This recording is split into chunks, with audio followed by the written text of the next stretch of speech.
Assalamualaikum warahmatullahi wabarakatuh.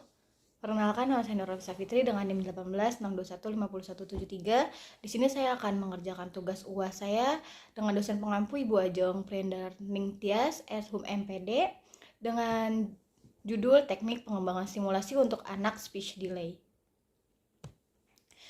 Baik, pengertian dari teknik perkembangan stimulasi untuk anak dengan speech delay adalah metode atau pendekatan yang digunakan untuk membantu anak-anak yang mengalami keterlambatan perkembangan bicara dan kesulitan dalam berkomunikasi.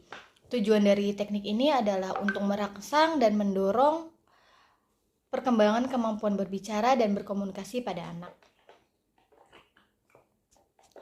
Selanjutnya, teknik stimulasi perkembangan untuk anak dengan speech delay dirancang khusus untuk membantu anak mengatasi kesulitan dalam berbicara dan berbahasa. Berikut adalah beberapa teknik yang umum untuk digunakan. Yang pertama itu berbicara secara terus-menerus, kedua ada penggunaan kata yang sederhana, dan ketiga membaca buku atau cerita. Selanjutnya berbicara secara terus-menerus, berinteraksi dengan anak secara terus-menerus dan memberikan contoh model bicara yang tepat, ajak anak berbicara dan tunjukkan minat yang aktif pada apa yang mereka katakan. Baik, yang kedua ada penggunaan kata-kata sederhana. Gunakan kata-kata yang sederhana dan kalimat yang pendek untuk mengkomunikasikan dengan anak. Hal ini akan memudahkan anak dalam memahami dan meniru apa yang Anda katakan. Selanjutnya ada baca buku dan cerita.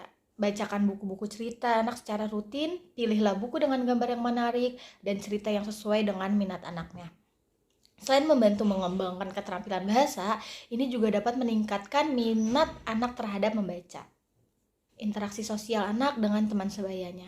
Hubungan antara anak dan teman sebayanya merupakan bagian dari interaksi sosial yang dilakukan anak dengan lingkungan sekolah dan lingkungan masyarakat. Pada semua tingkat usia, orang dipengaruhi oleh kelompok sosial dengan siapa mereka, mempunyai hubungan tetap, dan merupakan tempat mereka mengidentifikasikan diri. Pola perkembangan anak speech delay. Pola perkembangan anak yang speech delay dapat bervariasi tergantung pada tingkat dan karakteristik individu mereka. Namun, ada beberapa pola umum yang dapat diamati meskipun anak dengan speech delay dapat mengalami tantangan dalam perkembangan sosial.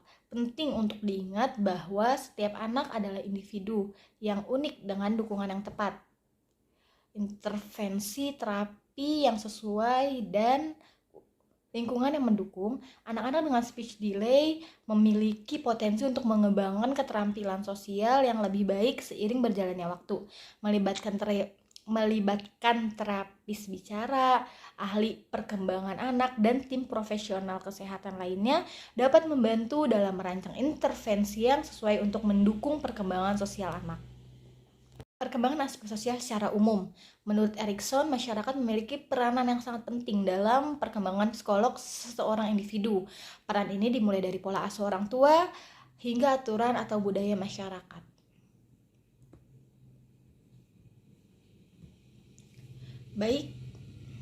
Baik, kesimpulan dari materi ini yaitu teknik perkembangan stimulasi dirancang untuk membantu anak dengan speech delay dalam mengembangkan keterampilan berbicara dan berkomunikasi. Setiap anak dengan speech delay mungkin memerlukan pendekatan yang berbeda tergantung pada tingkat dan karakteristik individu mereka. Penting untuk berkontribusi dengan profesional terlatih seperti terapis bicara untuk menentukan teknik yang paling sesuai dan efektif untuk anak tertentu. Sekian dari saya, kurang dan lebihnya mohon maaf. Assalamualaikum warahmatullahi wabarakatuh.